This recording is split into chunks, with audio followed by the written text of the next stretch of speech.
I'm Karen Anderson. We're here today to talk about everybody's favorite and not everybody's favorite topic, discipline. Everybody wants to know about it, but people really have a kind of love-hate relationship with it. So I hope that we can break it down a little bit today and talk about the different aspects of it and how to make discipline successful and not a nasty kind of creepy thing that people usually associate it with. First of all, it's important to understand, and I'm going to go into the history of why we are where we are in our culture right now about discipline. Nobody had a problem with discipline up until about the middle of the last century, the beginning of the last century, so the beginning of the 1900s. And about 200 years before that, cultures throughout the world have always understood there is a need for authority, there is a need for discipline, there is a need for obedience, and this is the way the world worked. There was no real questioning of this concept. Right now, though, we're living in a crisis of authority. Any mention of discipline, anything like that is likely to get you horrified stares or, scorn.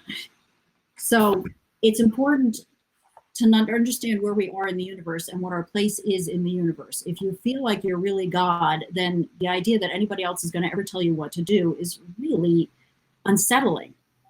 So I'm going to go back a few hundred years. Well, actually, no, before I do that, I should say the reason we need to pay attention to discipline is because anybody who's trying to rear a child in this day and age knows that really problems really escalate with kids very, very quickly. And the modern solution is to put a kid in front of a screen. And we see this all over the place. In fact, I have a grandson who's very young, under the age of 2. And my daughter had some work going on in her house. And the person that came in to talk to them, they were getting some remediation done in their house for the construction. And the woman that came in to do some testing said, "I have never seen a kid that is not on a screen. How are you doing this?" My daughter was really, really shocked about that. And it just goes to show you, in this day and age, nobody rears a toddler without sticking them in front of a screen. And the real reason is discipline. The real reason is they can't deal with the kid day in and day out. They put them on the screen to kind of, I hate to say it, but it's true, that it's a kind of drug. The cost of kids so that's starting with a toddler. By the time they're now 10 and 12 years old, we really are not going to see what the effect of this is for these kids for another 5-10 years. But it's not probably going to be good. The cost further down the road is kids who are living in, some kind of addiction to screens and things like that. But these kids can be manipulated very easily. I don't really want to go into the gory details on this one because it's for another topic, but kids who, there's an increasing, just an increasing problem with kids being coerced and used to there's a word for it, I don't even want to use it, but they're being driven to extortion by people who have access to the photographs on their computers and then use that to get them to do stuff for them. And it's a growing problem. So if you have a child who is living off in their own, who you don't have much control over to begin with, who then has basically a computer studio in their pocket that they can do just about anything on, you've got a real recipe for disaster. So it's no longer a question of, Junior going to the candy store and screaming that he wants something and you don't want to give it to them. What you're talking about is kids who are being absolutely manipulated and, virtually molested, basically. So this didn't happen overnight. Just a little history. We are living in what they call the postmodern age. Historians will call it that. That's a fancy word for we don't really know what else to call it.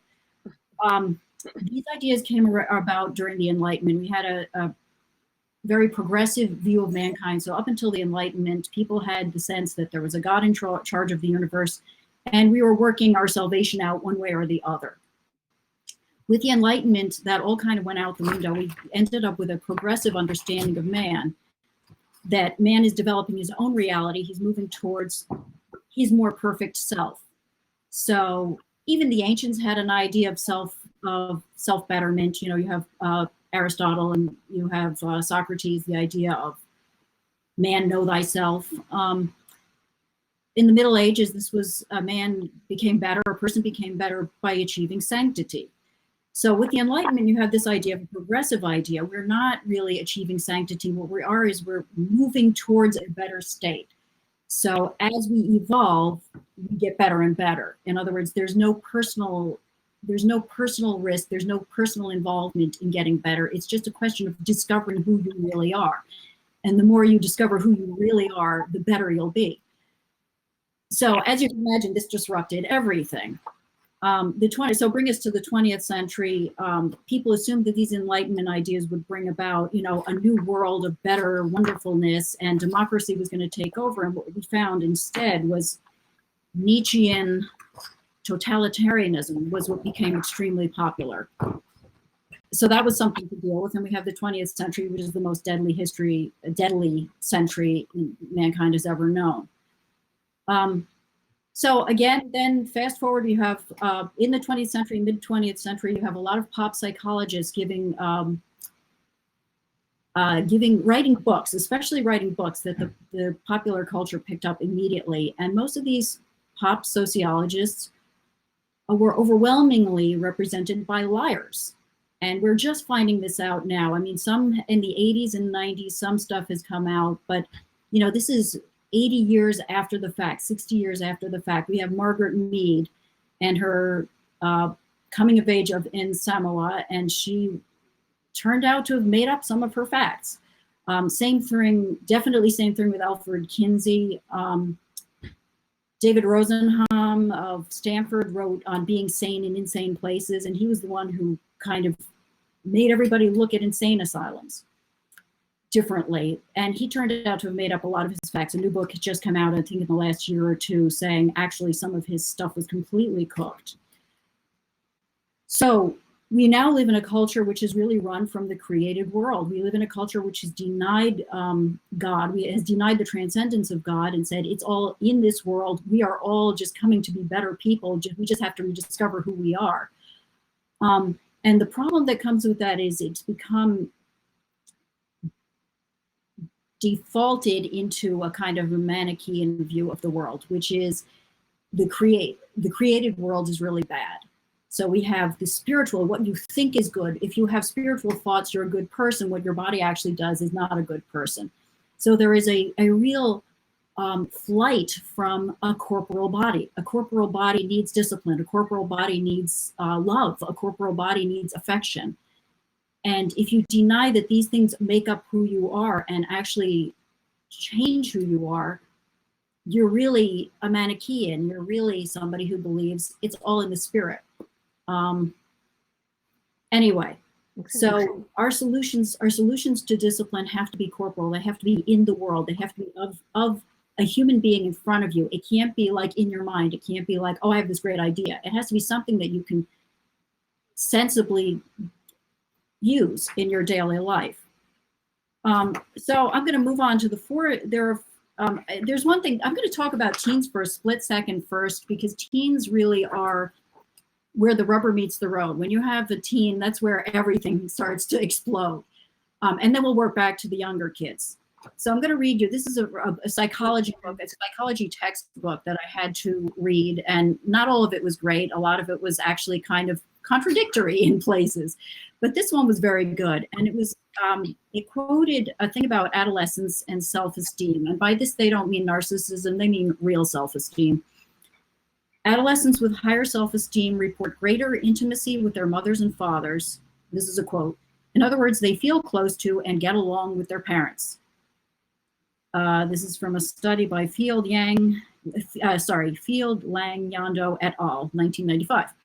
Adolescent self-esteem has been associated with parental willingness to grant autonomy, different study, acceptance and warmth, authoritative parenting style, which usually gets a bad rep through the rest of the book, so I find that amusing, communication, and parental support, participation, and control. Okay, so it sounds from what they're saying like parents who are supporting, controlling, parents who maintain control but are supportive and who give their kids autonomy and affection and open communications are the ones who produce the happiest, sanest teenagers. So now I'm going to back up a little bit and start with the foundations, but I really believe from trial and error that discipline is really founded on you have four pillars or four walls to your foundation. And discipline is one of them. You can't really pull it out by itself, and you can't pull any of the others out and still have the whole foundation stand up. The first is affection. The second is communication. The third is respect. And the fourth is discipline. So I'll break those down a little bit. Affection is really, I think, the basic. If you don't have affection, if you are not capable of giving physical affection, and I don't mean just like abstractly taking care of kids and, making sure that the day runs smoothly. I mean physical affection. I love you. Hugs. I'm so proud of you. I'm so glad you're here. What somebody described it to me once as a real appreciation for the fact that this child exists. It's like, I'm so glad you're in my life. No matter what no matter what you've done or what you look like or how bratty you've been this morning or whatever, I love you because you're here. I love you just for your own self. Absolute. This is what we call unconditional love. It's not related to something the kid has done, but it's just delight in their being. The same way you look at flowers out in your garden or a tree out across the yard. I love that tree every time I see it in bloom or in the autumn leaves. I love it. Just love it. So affection is the first. Without affection, you really are going to have a hard time maintaining any kind of discipline because the kids just really don't, they kind of wilt without affection. It's like rain. It just keeps things growing. So that's got to be the foundation all day, every day. And as the kids get older, you almost need to do it more. I know it's harder as they get bigger to kind of give them hugs. And some kids are really not huggy kids and they don't like it. That's a different story. But in general, you have to manifest that affection somehow, especially as the kids get older. Don't let that go. Don't let that wall that goes up with teenagers get in your way. Second, communication. You're always looking to talk to them, to find out what's going on in their life, to find out how things are going. Talk to them about how these things fit in with your picture of the world, and find out how their day went. I'm always shocked and surprised because I talk to my kids a lot. We're a big talker family. Maybe we talk too much, but I'm always surprised to find out how much they tell me their friends don't talk to their parents. So my kids will talk to their friends and they're always having these conversations with their friends, but their friends don't frequently talk to their parents about stuff that they're going through. And I think this is a real missed opportunity because it's a real opportunity to guide them. One of the things that's important when we're talking about communication, the thing that's very, very important, which I learned from a psychologist who gave us our pre-Cana talk. He said, learn to develop what we now call the parental poker face. When a kid comes and tells you something, keep your mouth shut. Keep your mouth shut and hold to 10. I don't do that. I have to say, do as I say, not as I do, because I don't do this very well all the time. I try to do it more than I would like to, but you have to wait and listen to see what's coming next because they will clam up. If you react, if you go off the deep end, that's the end you'll hear from them about that subject for a while. It's much better to ask, really? Why do you feel that way? What makes you say that? And just pry out of them. I actually should give you a really hilarious example of this. This happened when one of my kids was very little. My only boy was very little.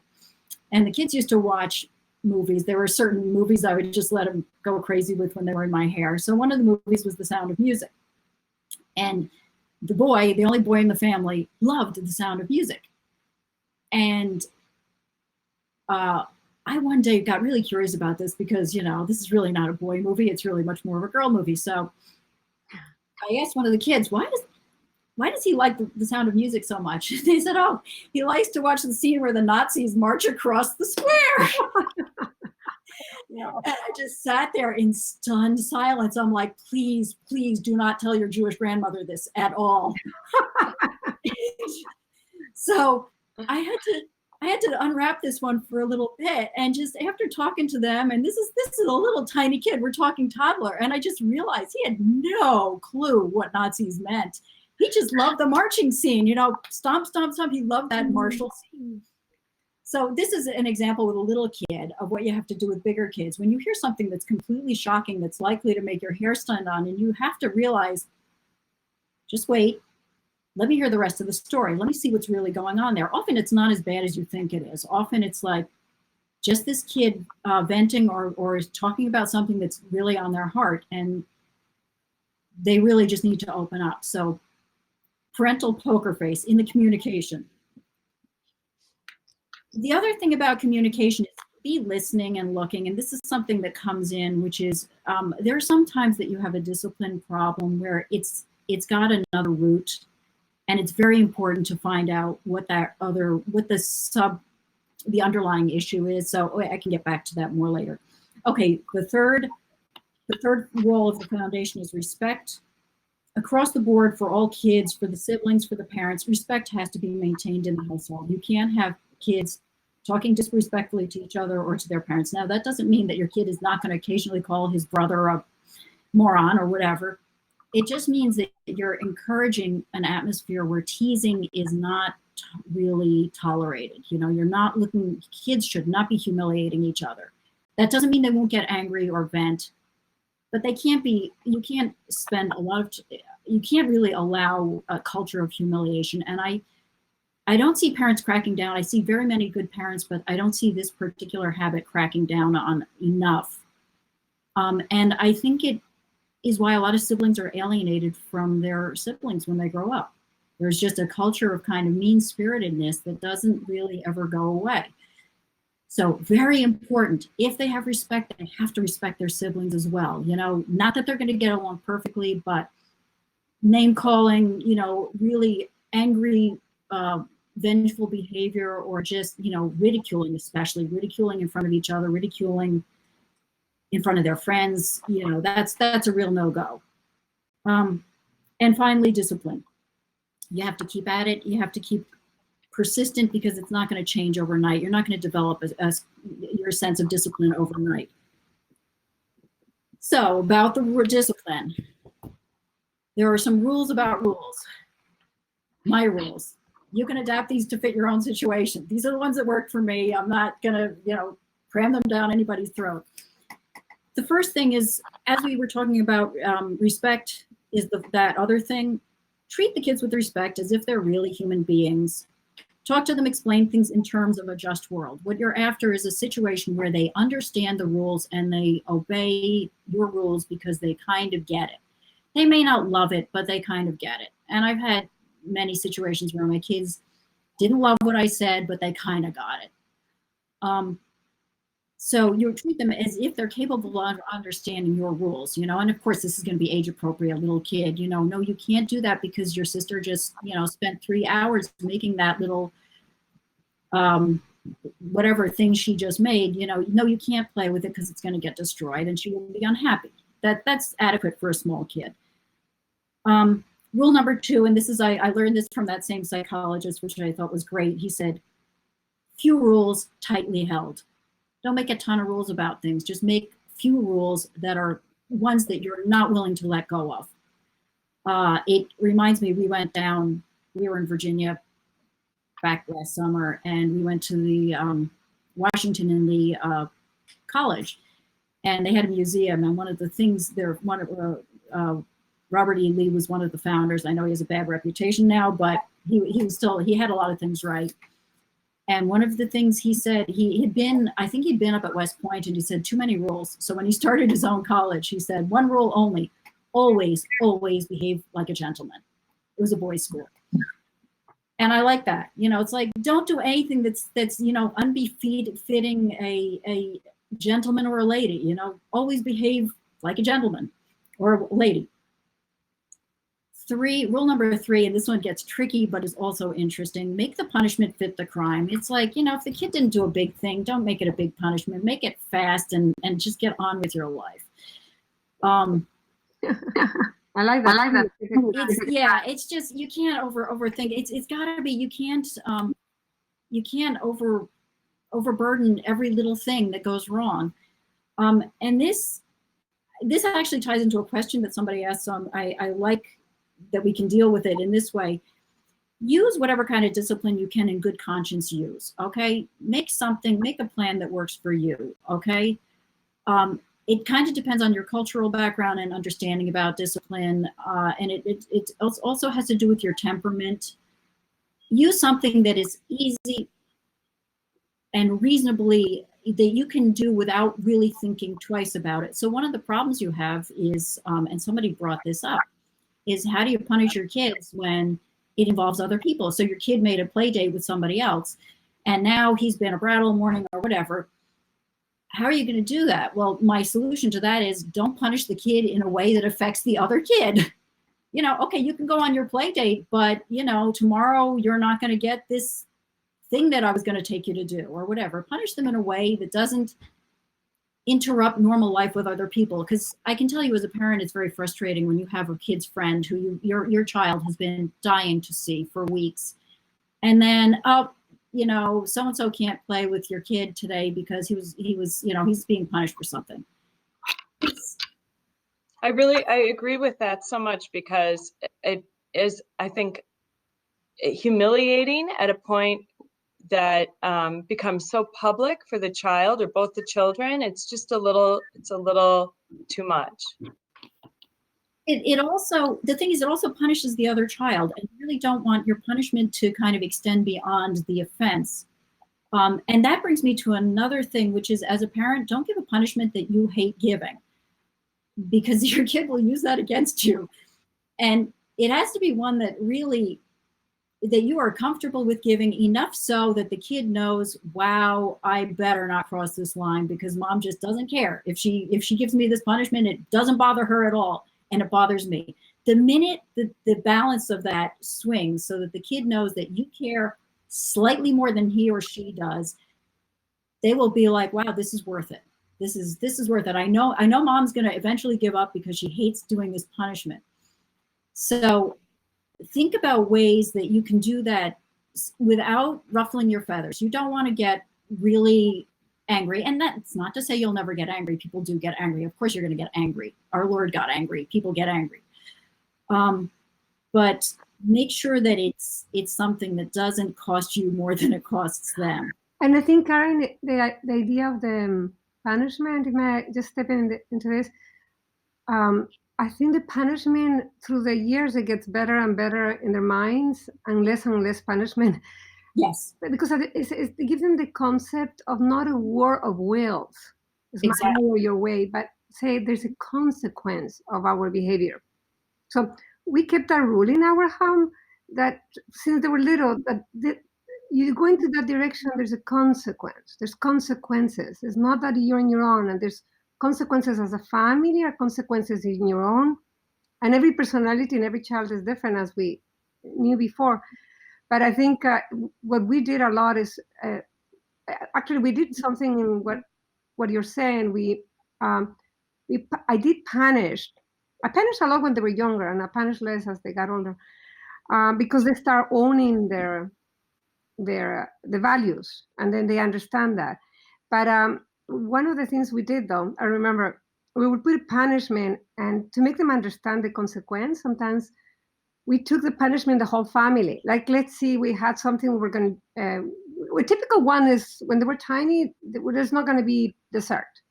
So sometimes we all took the punishment, and it was more painful because then it was not separation. I said, oh, I will take it myself. And I said, just to make them aware that I didn't want to punish them, but it was the thing that his behavior or her behavior led us into this, and we have to all do it. And it's very important that you're consistent, because if you do it, I promise you, if you do it right once or twice or 3 times when they're tiny, you won't punish again. If you're consistent, it's for the whole family. We're not doing this. We all love you. We join you. I remember once we put a punish, the sisters cried, and we all said, we love you, without humiliating. They said, we all have to go through this, and we love you, but we have to go through this. Tomorrow will be a better day. So not make it personal. Right.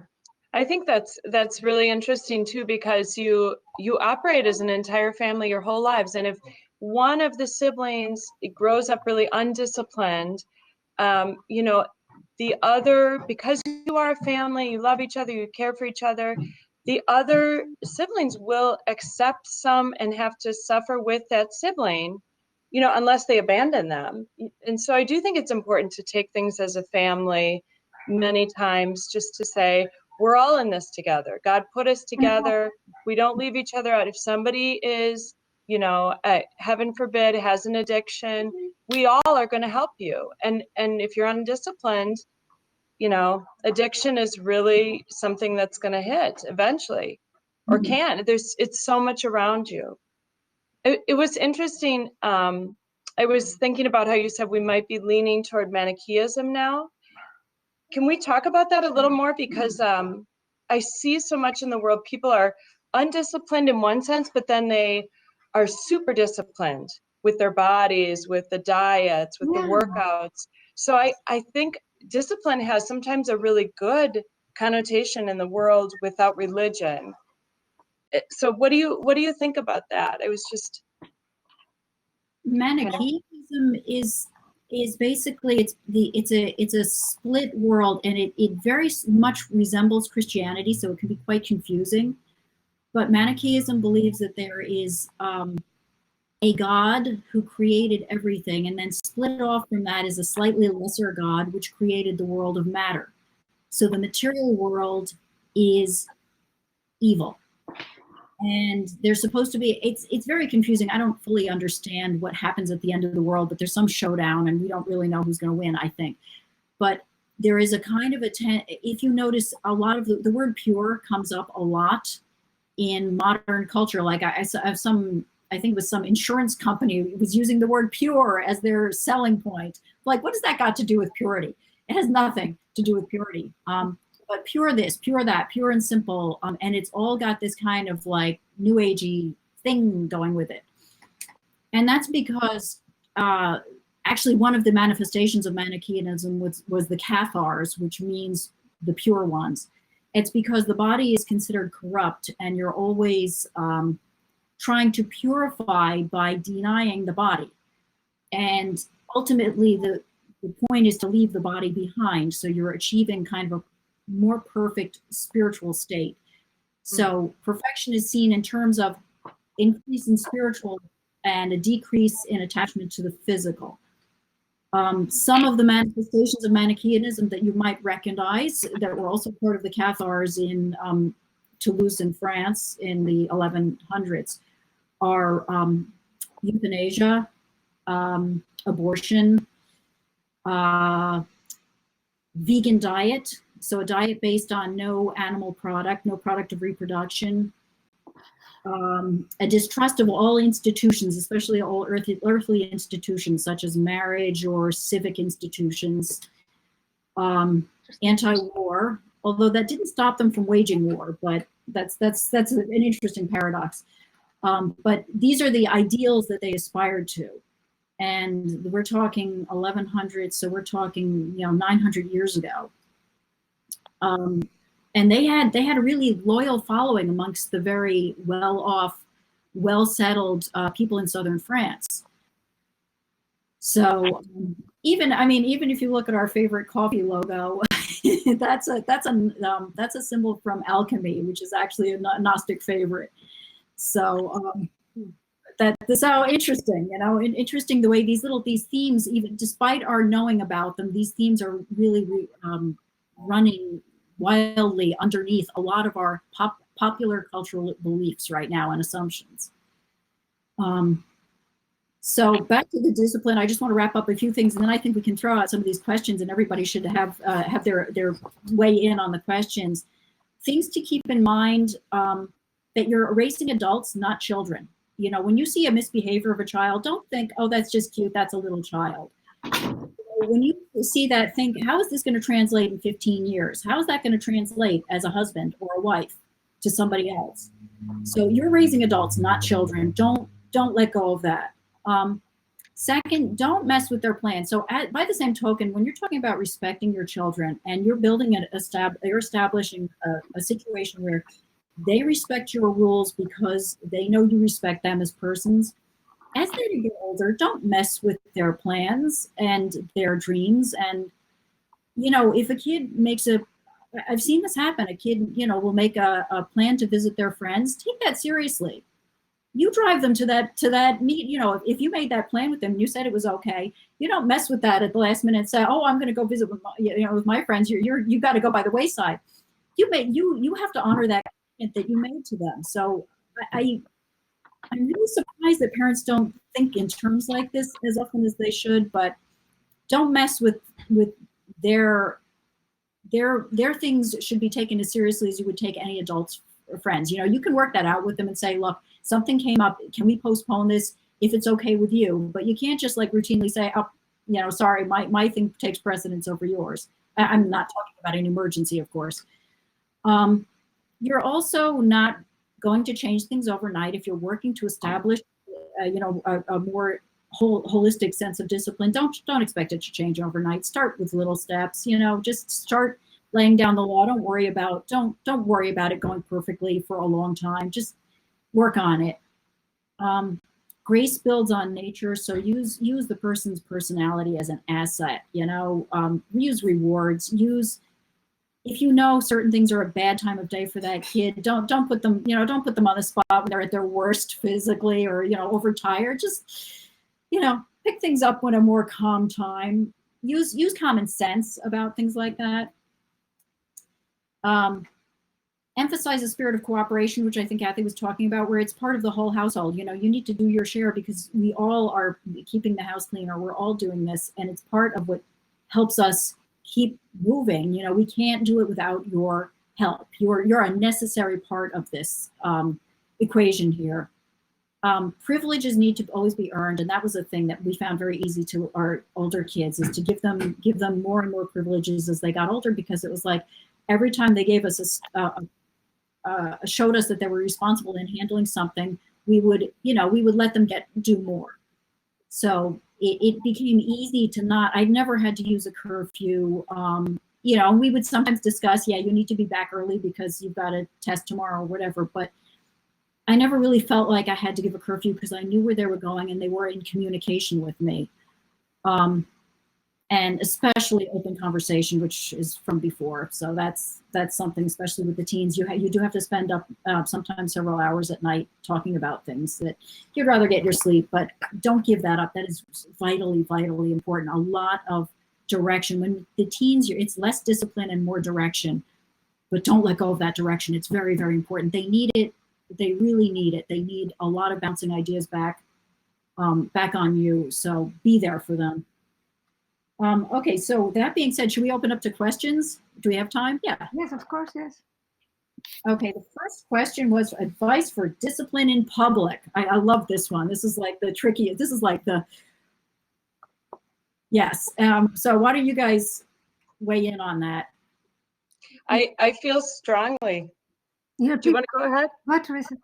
I might say the opposite of what others are saying, but I feel strongly, as much as possible, that they understand you're going to talk to them later about it. When something happens in public, you know, there's not going to be a big scene, but it's not over. And I think that I get that from my own childhood. We knew with my father and mother that if something happened in public, there wasn't going to be a full scene, but there was no way anybody forgot about it. Like it was coming up again, and they would handle things, you know, as much for safety, or when we would leave events, there was a discussion in the car of what went well. Thank you so much for being great at this person's house, and also, you know what, this came up and we should never do that. That's not okay. Or if there's something very serious, here's your consequence.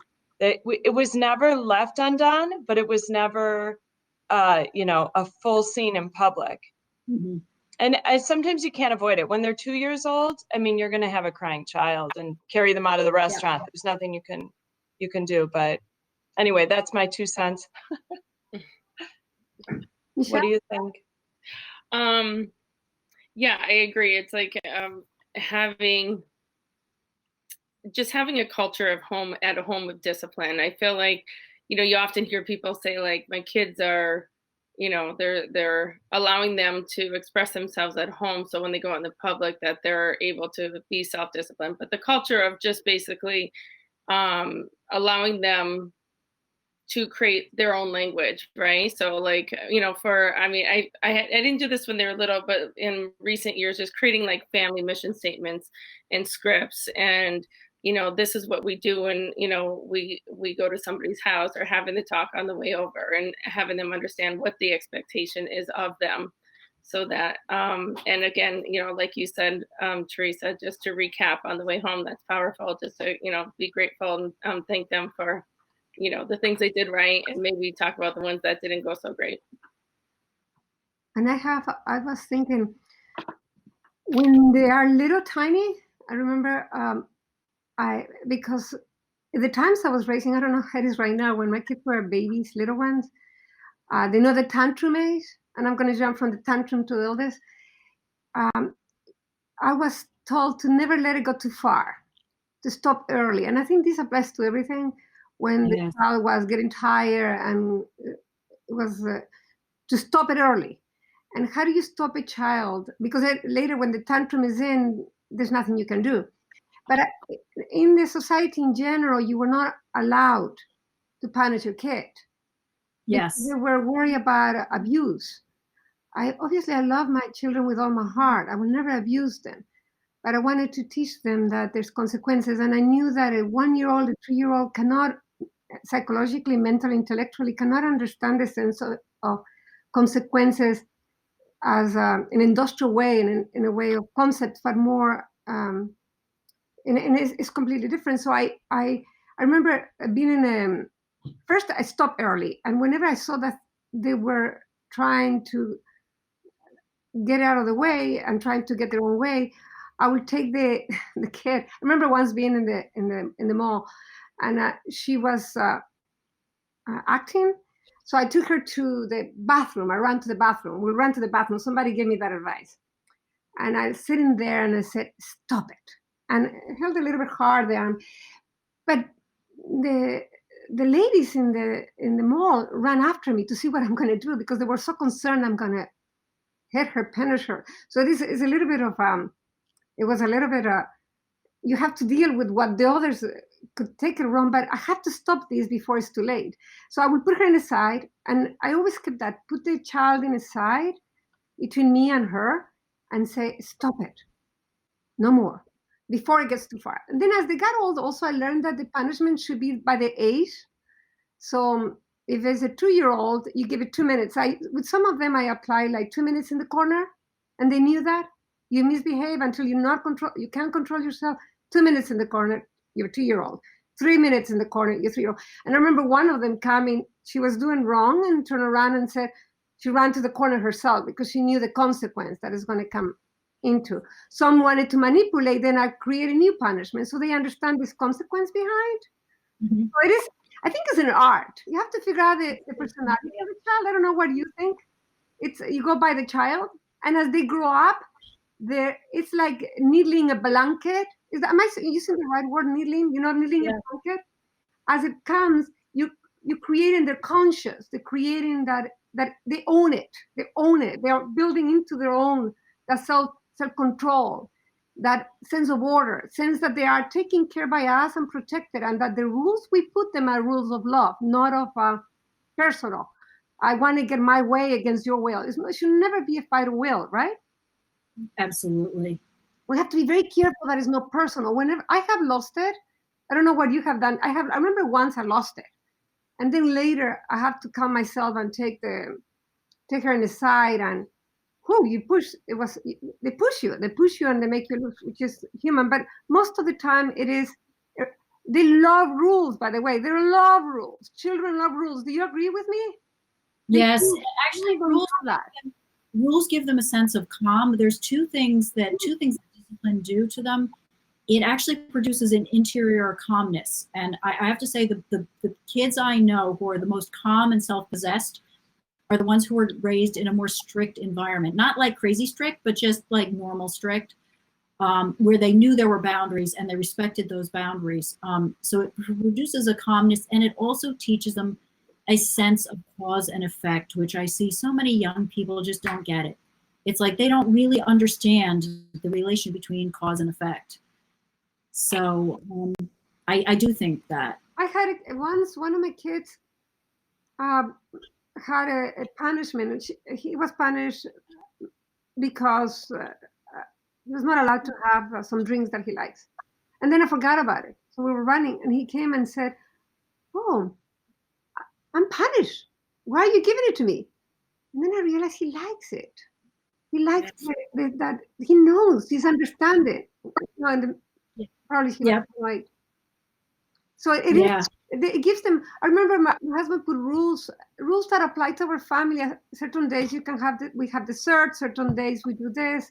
Certain days we don't do this. That give us order, a sense of order, a sense of when did we watch television? When we don't watch television? What kind of television? It was order. It's not it's an order that gives you stability as a family. We're a team. I also remember something that was interesting, Karen. When my kids were little in the elementary school, we ran with the parents a group to try to help the parents to raise the children, and we decided to deal with the topic of television. So we put a talk to the parents about saying no to the parent. The parents should learn to say no to your kids, learn to say no to children, because it was so hard to say no. Yes. And I think this learn to say no. When you say no, stick to it, because it's more painful to us sometimes, but it's worth it. It's good. They like it. They got to convince themselves that it's okay. So I remember one of the parents coming to me and saying, "I cannot stop my daughter's favorite TV shows," because I was saying, control the television, cut the television daily, because we get into bad habits and we cannot get them out of the bad habits. So get them out. It's going to be, the more they are into it, the harder it's going to be for us to take them out, but it's worth it. It doesn't get better, it gets harder as it goes. So we have to get in the habit of put rules, change rules, and see what is the best for us as a family. I have a great example of boundaries. I heard at a talk once that there was a study done in a city where they took down the fence that was surrounded a playground, because they felt that people, because there was only like 2 entrances, and they felt like, they would get more people that would be able to come and, go. And the fence happened to be by a street. So after they were shocked by the results, that they took the fence down and they had less people. And the study said that people just live, they want that boundary. Of course, your little child can run out on the street or whatever, but it's just a great analogy for in life. We're every human needs their boundaries, right? And that fence, that visual of the fence, I think is so powerful for, just explaining to the parents that maybe don't, discipline as well. But these boundaries are so critical for our children and even ourselves. Yeah, I think that children feel a sense of strength, they in themselves, they feel that kind of freedom. If what can I do with my time if I don't have a screen? So if you can't have the screen all week long during the school week, then you are free to read, and so you get, pulled into the screen on the weekend, but you feel that strength during the week. You have that self-possession.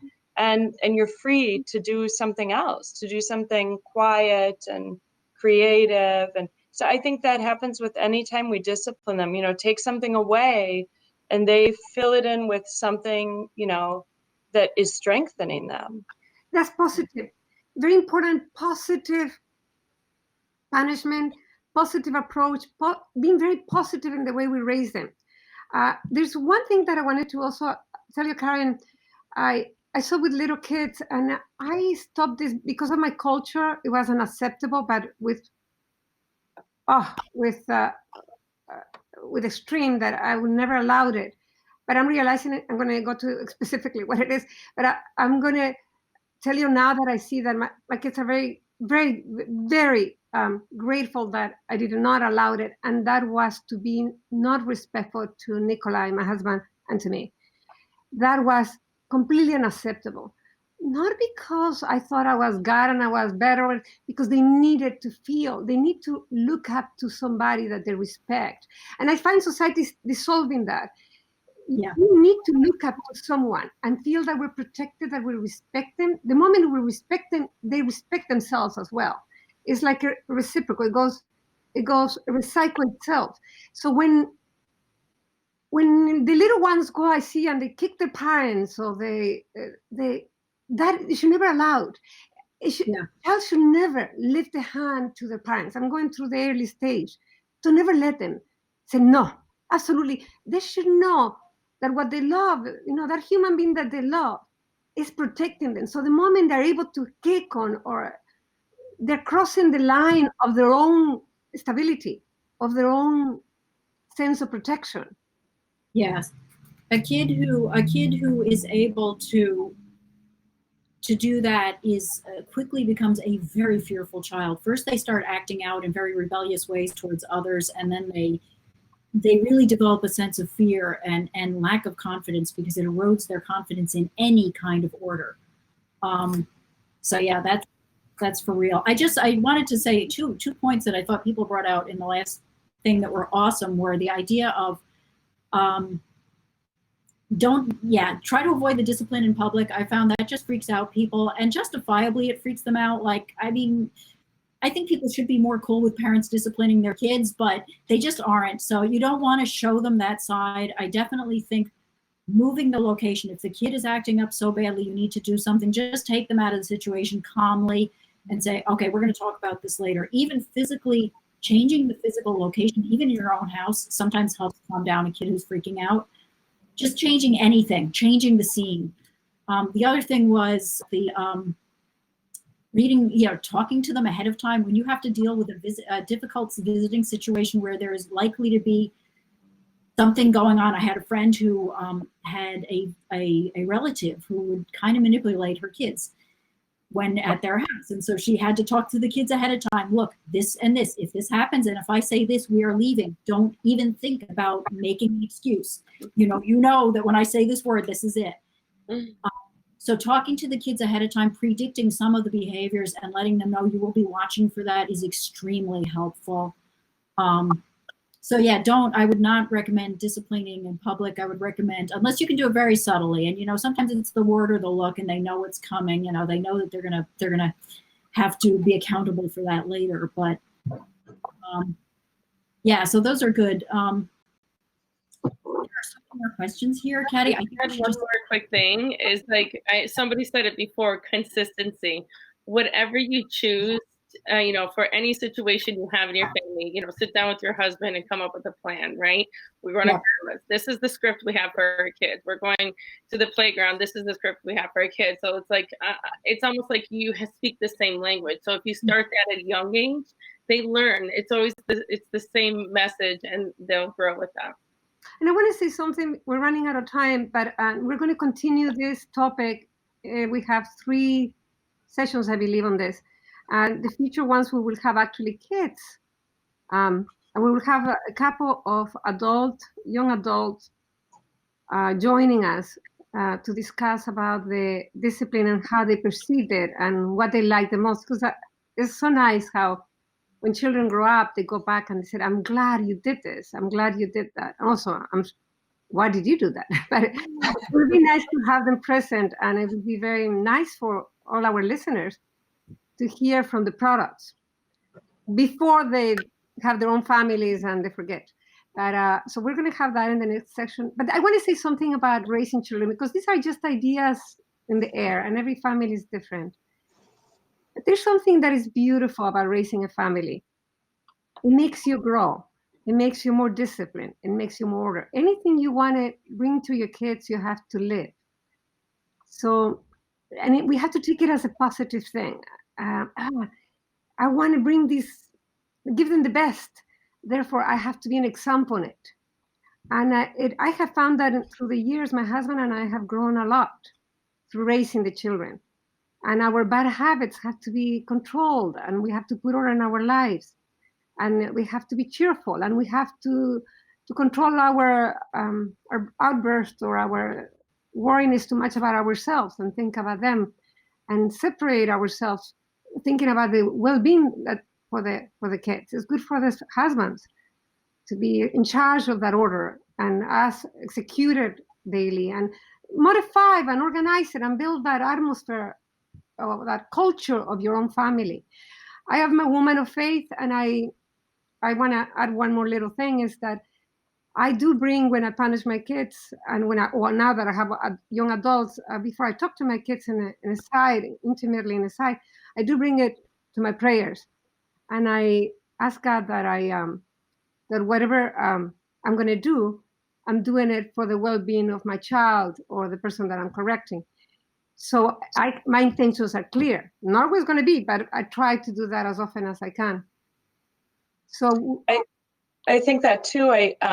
You just think in a sense that these are your children, but they're not your children because they're God's children. And I'm always thinking that. So, it helps you to try harder than even if it were your own, just your own child for his own or her own sake, but for their spouse and for God has given you this responsibility to help them grow closer to him and serve him the way he has planned. I think that's such the beginning of everything.